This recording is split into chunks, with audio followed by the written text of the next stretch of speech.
But again, can I remind you that some people in the Bible that we tend to put on a pretty high pedestal engage in some pretty terrible sins, including murder. People that we look up to, if they could do this because they had the opportunity, then we need to be very, very careful ourselves. Numbers chapter 35. We have in these scriptures some directions for entering into the promised land. And again, you would think that the prospect of God's people entering finally the promised land would be a time where they're thinking of certainly not just a land flowing with milk and honey, but a place of safety, of security, of joy, of a brotherly love, of a tribes working together for the common good. You think that if they could just get to the promised land, everything would be perfect. It'd be ideal. It'd be just amazing. But what we learn from Numbers 35 is that even once Israel would live inside the promised land, it could be a dangerous place. So dangerous that someone could lose their life at the hand of another brother or sister, whether deliberately or accidentally. Israel would still have a sin nature, and they would still have problems with their neighbours and with their close family, and those conflicts could prove deadly. And so much of Numbers 35 deals with the problem of the taking of human life, whether deliberately or accidentally. We know that one of the 10 Commandments is, "Thou shalt not kill," or maybe a little bit more accurately, "Do not murder." Do not murder. Do not take the life of another person without lawful excuse. Now, there are some famous murders in the Bible. You might say humanity didn't get off to a very good start. Just the first two brothers. Cain kills Abel out of jealousy. It didn't take long for murder to erupt, did it, on humanity? Didn't take long at all. Should be great warning. There was David and his attempted cover-up of his immorality with Bathsheba, arranging effectively for the death, murder of Uriah the Hittite. There was David's son Absalom, who takes revenge, has his half-brother Amnon killed. Again, you've got murder within a family. You have on a massive scale Herod at the time of Christ's birth, ordering the killing of all male infants in Bethlehem to eliminate, at least try to, the birth of Jesus. You know, there are no historical records verifying this incident. There are no historical records. And one explanation is that Herod did so many other worse things that this didn't even rate a mention. This didn't even make his history. There were the feudal executions, the killing of rivals. Think of Joab killing Abner, the days of the kings.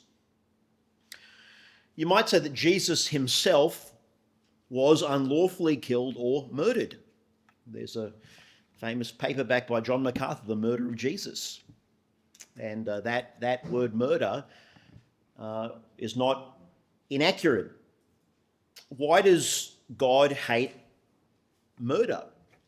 Why, according to Proverbs 6:17, why does God hate the hands that shed innocent blood? Well, you could say that murder is usually the ultimate act of hatred or anger against another person. There's usually anger associated with the taking of another human life, not always, but often. It certainly deprives the deceased of a life that God gave them, taking off even many decades. It certainly leaves behind a wounded, grieving family. But worst of all, murder is an affront to God, the giver and the sustainer of life. The murderer seeks to stand in the place of God, and decide who lives and who dies. That is intolerable to God. We know from Genesis 8, the instructions given to Noah, to his descendants, where God said that from the hand of every man, he would require his blood if that person took another person's life. Genesis 8:6, whoever sheds man's blood, by man his blood shall be shed, for in the image of God he made man. God expects us to uphold human life, and when someone takes the life of another person unlawfully, they indeed surrender their own right to live on the earth. Now, life is very cheap these days. Life is very, very cheap. And I couldn't imagine anything worse than grieving the loss of a loved one whose life was taken by someone else, who gets to restart their life in a number of years' time when they've done their time. I couldn't imagine. That would be another prison sentence in itself for the grieving loved ones. We read in Revelation 20:21 that of the categories of people who perish, one of them are murderers, unrepentant takers of human life. In John chapter 10, Jesus contrasts the thief Satan, who steals and kills and destroys. Murder is emblematic of what Satan does. He's the destroyer. He's the great murderer of souls, whereas Jesus is the one who gives life. And so even from the early chapters of Genesis, if you took someone's life unlawfully, then the only real and true punishment was for you to lose your own life, because it stopped you doing it again. It stopped you being a threat to anyone else, let alone whatever anyone else thought about your actions. But on the other hand, people's lives are taken by accident. Accidents happen, and sadly, fatal accidents happen. Now, for us oldies, you would remember the name of a man called John Anderson. He was the Deputy Prime Minister of Australia many years ago.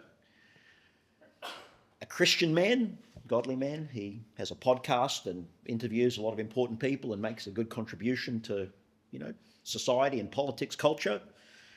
When Anderson was 13 years old, he was at home playing cricket with his sister, and he was batting, hit a ball and struck his sister. She died instantly. He was I think 13 at the time, and he'd lost his mother a few years earlier. And he said that he grew up that day. He grew up that day. Fatal accidents happen, and we have no intention.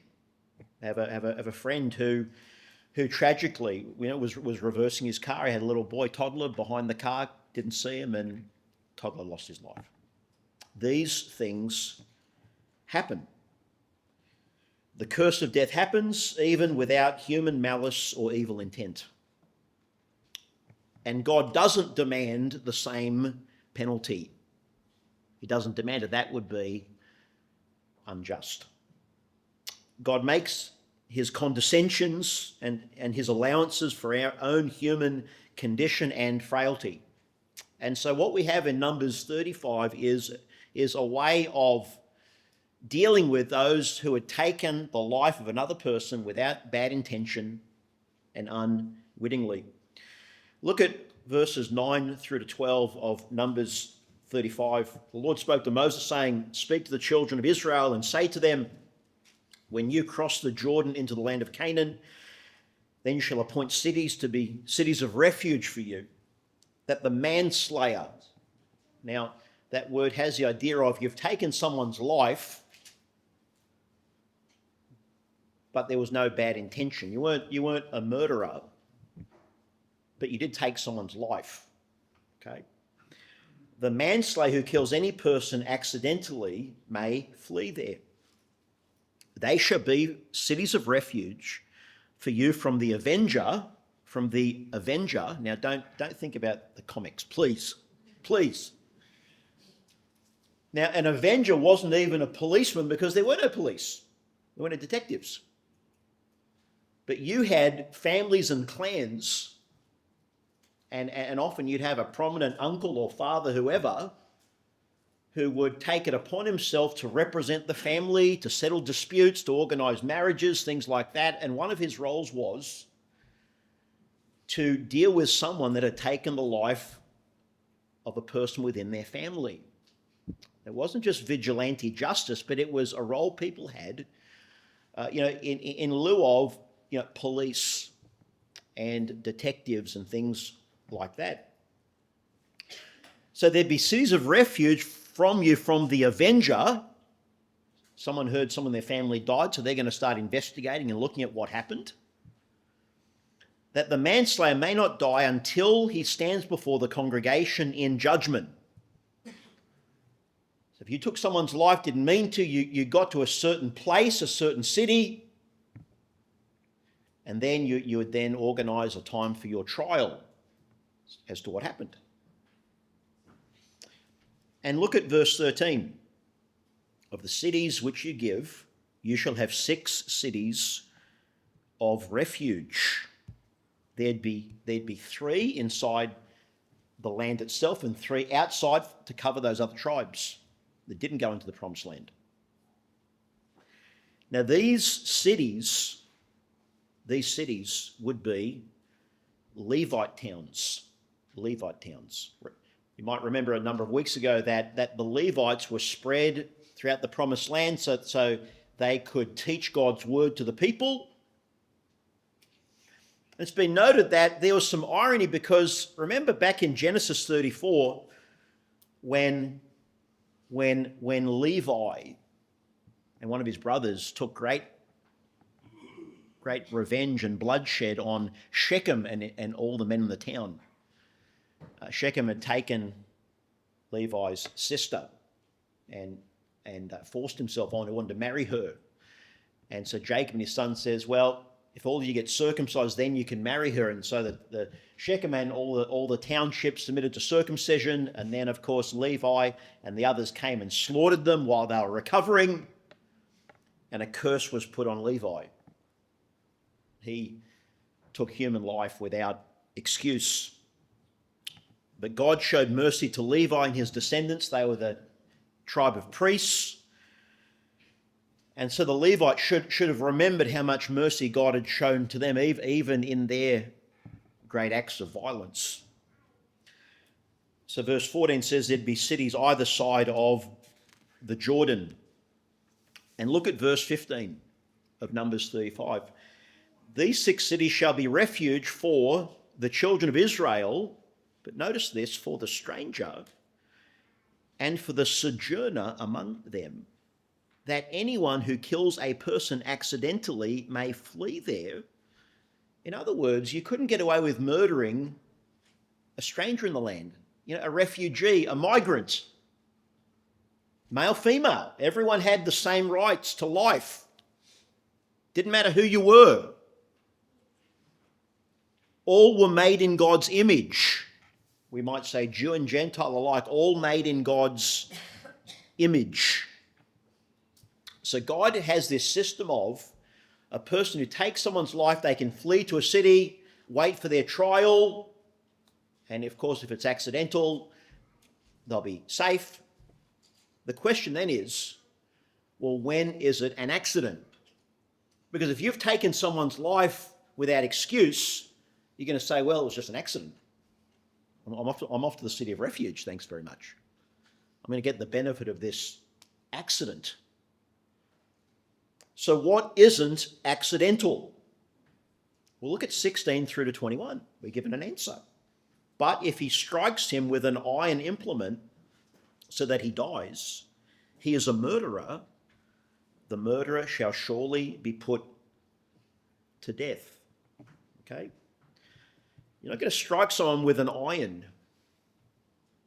with an iron club. There's no good reason to do that unless you want to hit them. Look at verse 17. And if he strikes him with a stone in the hand by which one could die, and he does die, he is a murderer. The murderer shall surely be put to death. Verse 18, or if he strikes him with a wooden hand weapon by which one could die, and he does die, he is a murderer. The murderer shall surely be put to death. Even if you think it could just hurt someone badly, that's enough. You had a bad intention. You had a bad intention. Now look at verse 19. The avenger of blood himself shall put the murderer to death. When he meets him, he shall put him to death. If he pushes him out of hatred or while lying in wait, hurls something at him so that he dies, or in enmity he strikes him with his hand so that he dies, the one who struck him shall surely be put to death. He is a murderer. So when you've got a bad, evil intention, that's enough. That's enough. And of course, people often say, "Well, I never meant to kill them. Just wanted to hurt them. Just wanted to rough them up." Well, you don't have full control of that. If you had a bad intention, there was a deliberateness, then the avenger of blood would rightfully and lawfully take your life. Now, I trust that for us today, that this is just a world away from our experience. It's a world away. That we'd be a world away from even contemplating such an action. But again, can I remind you that some people in the Bible that we tend to put on a pretty high pedestal engage in some pretty terrible sins, including murder. So, you know, people that we look up to, if they could do this because they had the opportunity, then we need to be very, very careful ourselves. Jesus warned about the anger that burns within a heart. And we can't really control the outcome. Well, what was accidental? Look at verse 22 to 25. However, if he pushes him suddenly without enmity, maybe he's trying to push him to safety and it backfires, or throws anything in him without lying in wait, or uses a stone by which a man could die, throwing at him without seeing him so that he dies while he was not his enemy or seeking his harm. Entirely different situation. Then the congregation shall judge between the manslayer and the avenger of blood according to these judgments. There's going to be a process. So the congregation shall deliver the manslayer from the hand of the avenger of blood, and the congregation shall return him to the city of refuge where he fled. And, look at this, he shall remain there until the death of the high priest who was anointed with the holy oil. If it really was an accident, then this manslayer, male or female, gets to remain in one of those cities of refuge, and they are safe if they remain in the city until the high priest dies, and then they can go home with full protection of the law. That was the deal God gave them, right? If you killed someone by accident, you didn't just get to go home without any kind of consequence, but you kept your life, and you lived as long as the high priest lived for. Could be years, could be decades. All right, and I think that must have brought some comfort even to the grieving families that might have been unsatisfied with the result, with the outcome. They were detained for a number of years. But look at verse 26, because human nature, you can't keep human nature down. Can't keep it down. Because God says, but if the manslayer, verse 26, at any time goes outside the limits of the city of refuge where he fled. You see, they got sick and tired of living far away from home. They wanted their freedom. If they leave the limits of the city and the avenger of blood finds him outside the limits of his city of refuge, and the avenger of blood kills the manslayer, he shall not be guilty of blood. If that person leaves the city and they're found by the avenger can take their life without penalty. Why? Because it seems to me that if someone's willing to risk their freedom, if someone's willing to escape, was it accidental? That's my question. Was it accidental? At the very least, they showed an utter disrespect for God's word. They showed an utter disrespect for the freedom they were given, an utter disrespect for the grieving family. And so maybe someone that was willing to escape really showed their guilty heart, their guilty conscience. It's an idea I had around why someone would just run off like that when they could have lived within the city. Well, look at verse 30 to 32. Whoever kills a person, the murderer, shall be put to death on the testimony of witnesses. But one witness is not sufficient testimony against a person for the death penalty. Moreover, you shall take no ransom for the life of a murderer who is guilty of death, but he shall surely be put to death. And you shall take no ransom for him who has fled to his city of refuge, that he may return to dwell in the land before the death of the priest.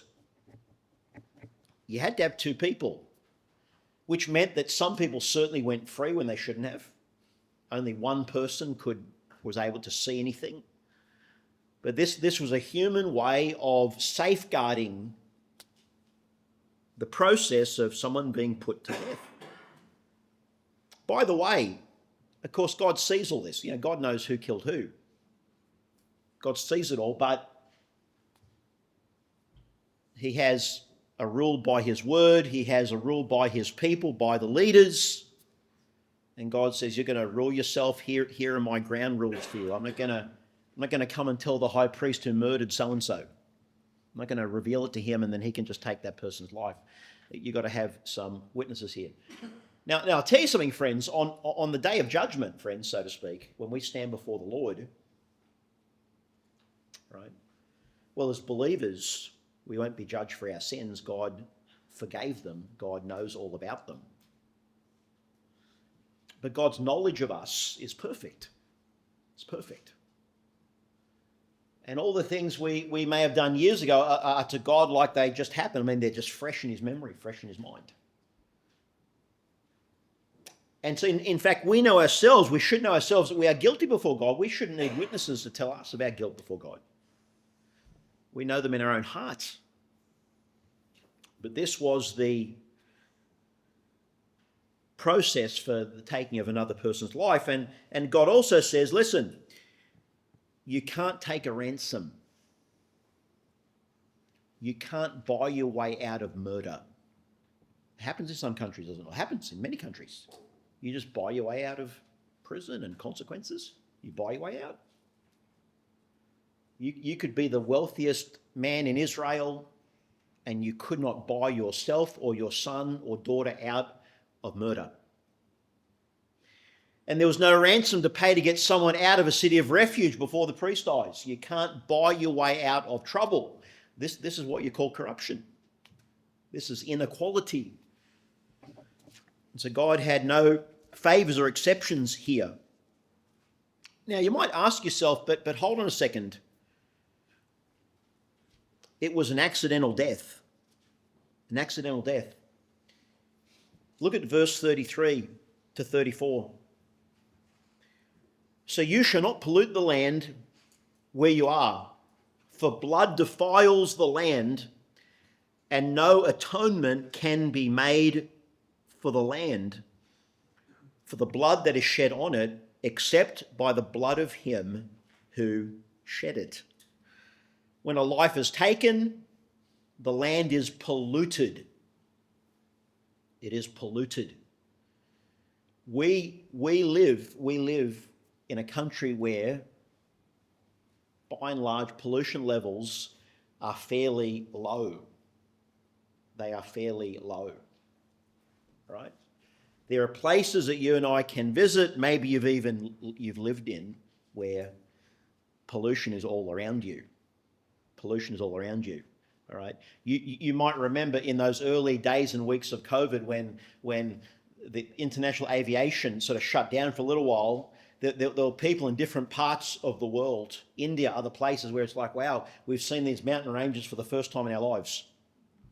For the first time we've seen these mountain ranges because the smog just sort of abated for a few weeks. Pollution. Well, there is a moral pollution that comes when a human life is taken. There's a moral pollution. And it says in verse 34, therefore do not defile the land which you inhabit, in the midst of which I dwell, for I, the Lord, dwell among the children of Israel. God was present with his people and he saw the taking of life, a very polluting, dirty thing. So much so that even when someone's life was taken by accident, it would take the death of the high priest to atone for it, as it were. A death had to take place for the manslayer to go free, even for an inadvertent taking of human life. It was the death of the high priest that gave a manslayer his or her freedom. Now, I think you know where I'm headed with this. I think you can start seeing some broad reflections of what we have received through the gospel of Jesus Christ. The death of the high priest is going to bring freedom to some. Well, we know that in Jesus Christ, he both died, but it gets better. He wasn't replaced. He resurrected. No one came in his place. He is our eternal high priest. And I tell you, for all the things we do, by accident, didn't mean it. Didn't really mean to hurt you. Didn't really mean to. I was provoked. Terribly provoked. I mean, for all the stuff we don't really do, yeah, and for all the sins we barely commit, we act with a lot of malice too, do we not? We act with a lot of lust. We act with more intention than we probably recognise. Truly, we are very guilty before the Lord. Very guilty. And we need to flee to God, our refuge. It's the only safe place. That is why in the Bible, and I'll just give you a few today, just a few, where God is presented, particularly in the Psalms, as our refuge. Psalm 59:16, I'll sing of your power. Yes, I'll sing aloud of your mercy in the morning, for you have been my defence and refuge in the day of my trouble. Psalm 141 verse 8, but my eyes are upon you, O God the Lord. In you I take refuge. Do not leave my soul destitute. In Psalm 144 verse 2, my loving kindness, my fortress, my high tower, my deliverer, my shield, the one in whom I take refuge, who subdues my people under me. Proverbs 14:26, in the fear of the Lord there is strong confidence, and his children will have a place of refuge. A Christian is someone who has found refuge from their sins in the sacrifice of Jesus. Have you done that? Well, think about Hebrews 6, where I believe the writer connects these concepts. He says that believers, he says that we have as an anchor of the soul, both sure and steadfast, which enters the presence behind the veil, the Holy of Holies, where the forerunner has entered for us, even Jesus. He is a high priest after the order of Melchizedek. The writer says we have a strong consolation who have fled for refuge to Christ. We're like that person who has taken life and we need refuge. And then finally, Romans 5 verse 10, for if we, when we were enemies, we were reconciled to God through the death of his Son, reconciled by his death, Paul says, having been reconciled, we shall be saved by his life. We get the death, burial, resurrection of Jesus. The manslayer simply got the death of the high priest. And of course, they still could have been guilty. There's no doubt about our guilt. There's no doubt about our guilt as sinners. Our own hearts condemn, let alone what we said and what we did and how we acted. We need a refuge. And those who need a refuge, most of those who don't yet see their sin, they're in great, great danger. To think they can be safe in their own righteousness. Some people think there's a refuge in their own righteousness. Friends, they are in great peril of soul. And so today, as we're going to be remembering Christ at the table in the next few moments, God has given us in the gospel a refuge. A refuge. It's not the communion table that is the refuge. It just reminds us of the refuge. Reminds us of it. The bread and the cup reminds us that Jesus is the refuge because of what he did at Calvary when he died in our place. It's been said that in the gospel, Jesus is the heavenly avenger, but also the redeemer. He's the judge appointed by the Father to judge all. And yet, he is also our justifier. He's our redeemer who died in our place.